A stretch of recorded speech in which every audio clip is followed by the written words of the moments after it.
Back cuts for four. Timing, an element of room, and he didn't need much. বাবরের কীর্তির দিনে বিপর্যয়ে Pakistan.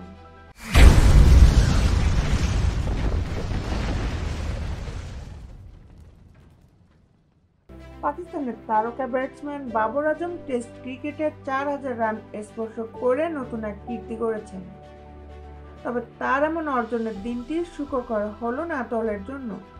Protea পেসারদের তোপের মুখে রীতিমতো বিপর্যয়ে পড়েছে পাকিস্তান। বৃহস্পতিবার সেঞ্চুরিয়ানে স্বাগতিক দক্ষিণ আফ্রিকার বিপক্ষে বক্সিং ডে টেস্টের প্রথম দিনে 189 রান তুলতেই 9 উইকেট হারিয়ে ফেলেছে শান মাসুদের দল। 2 ম্যাচ সিরিজের প্রথম টেস্টের প্রথম দিনে টস হেরে ব্যাট করতে নামে পাকিস্তান। এদিন টেস্ট ক্যারিয়ারে 4000 রান পূর্ণ করতে বাবরের প্রয়োজন ছিল মাত্র 3টি রান। করবিন বোসের বলে একটি বাউন্ডারি হাঁকিয়েই ওই কীর্তি গড়েন তিনি।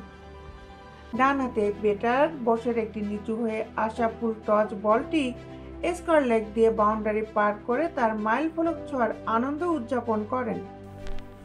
যারা একই সঙ্গে টেস্টে 4000 রান, ওয়ানডেতে 5000 রান এবং টি-20তে 4000 রান করেছেন।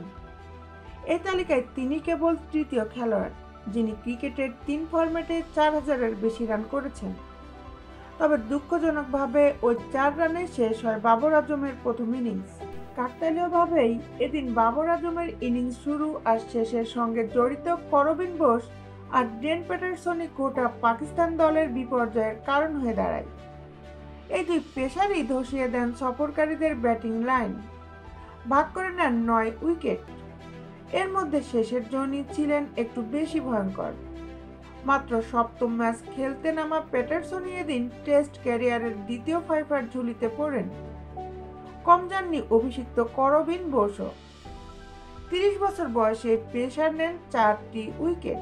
এর আগে দিনের শুরুতে দক্ষিণ আফ্রিকা টস জিতে বোলিং করার সিদ্ধান্ত নেয় এবং পিচের সুবিধা কাজে লাগিয়ে নিজেদের পরিকল্পনা বাস্তবায়ন করে।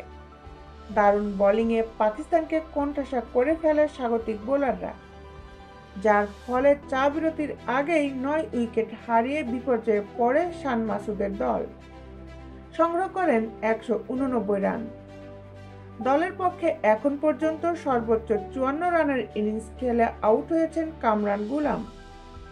এছাড়া দ্বিতীয় সর্বোচ্চ 28 রান এসেছে আমির জামালের ব্যাট থেকে।